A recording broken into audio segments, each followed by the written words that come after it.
Bhavnagar વલભીપુરથી Ahmedabad highway પર અકસ્માત થતાં 3 યુવાન ઇજાગ્રસ્ત થયા હતા। ટેમ્પો, કાર અને બાઇક વચ્ચે ટ્રિપલ અકસ્માત સર્જાતા બાઇક ચાલક યુવાનનો હાથ કપાયો હતો। ટેમ્પો અને કાર વચ્ચે સર્જાયેલા અકસ્માત સમયે બાઇક ચાલક વચ્ચે દબાયો હતો। વલભીપુરના લુંધરા ગામના યુવાનો બાઇક પર જઈ રહ્યો હતો એ સમયે અકસ્માત સર્જાયો હતો। ઇજાગ્રસ્તોને તાત્કાલિક વલભીપુર સરકારી હોસ્પિટલ ખસેડતા સુવિધાના અભાવે 108માં જ સારવાર આપી ઇજાગ્રસ્તોને ભાવનગર સિવિલમાં ખસેડવામાં આવ્યા હતા। અકસ્માત સર્જી કાર ચાલક સ્થળ પરથી ફરાર થઈ જતા વલભીપુર પોલીસે તપાસ હાથ ધરી હતી।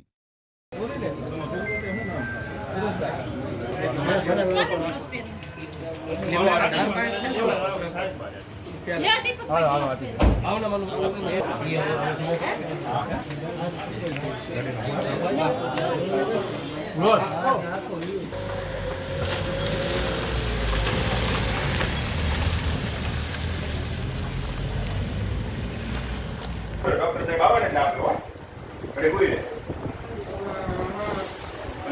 તારું નામ શું કીધું? નહીં મેં રેગ્યુલર ફોન કર્યો।